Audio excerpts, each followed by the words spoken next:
കേരള ശാസ്ത്ര സാഹിത്യ പരിഷത്തിന്റെ സംസ്ഥാന നാടകയാത്ര ഇന്ത്യ സ്റ്റോറിയുടെ ആദ്യ അവതരണം ഈ മാസം 20-ന് വടകരയിൽ നടക്കുമെന്ന് സംഘാടകർ വടകരയിൽ നടത്തിയ വാർത്താ സമ്മേളനത്തിൽ പറഞ്ഞു. നഗരസഭാ സാംസ്കാരിക ചത്തുരത്തിൽ വൈകിട്ട് 6:30-നാണ് പരിപാടി.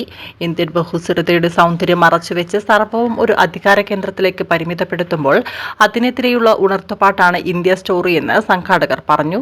1 മണിക്കൂർ നീളുന്ന നാടകത്തിൽ 16 പേർ അണിനിരക്കുന്നുണ്ട്. നാടകയാത്രയുടെ ഉദ്ഘാടനം അത്തോളിയിലാണെങ്കിലും ആദ്യാവതരണം വടകരയിലാണ്.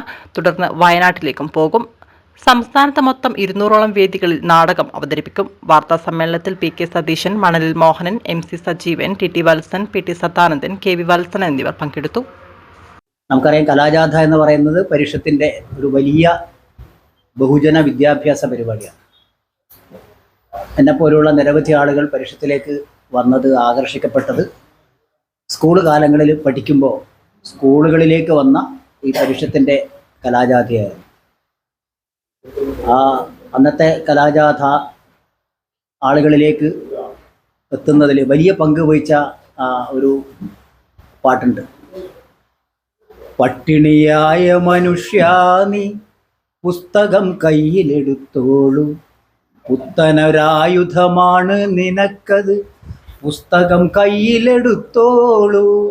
പട്ടിണി കിടക്കുന്നവൻ്റെ അടുത്ത് പുസ്തകം കയ്യിലെടുത്ത് തിന്നാനല്ല, പുസ്തകം വായിച്ച് അറിവ് നേടിക്കഴിഞ്ഞാൽ ആ പട്ടിണി മാറ്റാൻ കഴിയുമെന്നുള്ള വലിയൊരു സന്ദേശം അന്ന് ആ കാലങ്ങളിൽ 4.5 പതിറ്റാണ്ട് മുമ്പേ തന്നെ പരിഷത്ത് പറഞ്ഞൊരു സംഗതിയാണ്.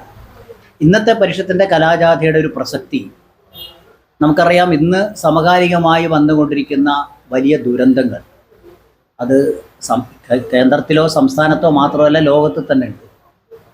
എന്തായാലും നമുക്കറിയാം, നമ്മുടെ കേരളം നേടിയ വിദ്യാഭ്യാസ ആരോഗ്യ മേഖലയിലെ നേട്ടങ്ങൾക്കെല്ലാം നല്ലൊരളവോളം ജനകീയ ബോധവൽക്കരണം നടത്തുന്നതിൽ കേരള ശാസ്ത്ര സാഹിത്യ പരിഷത്തിന്റെ പ്രവർത്തനം സഹായകമാണ്. അതിൽ ഏറ്റവും പ്രധാനപ്പെട്ട ഒന്നാണ് കലാജാഥ. നമ്മളൊക്കെ ഇപ്പോ വടകര നഗരസഭ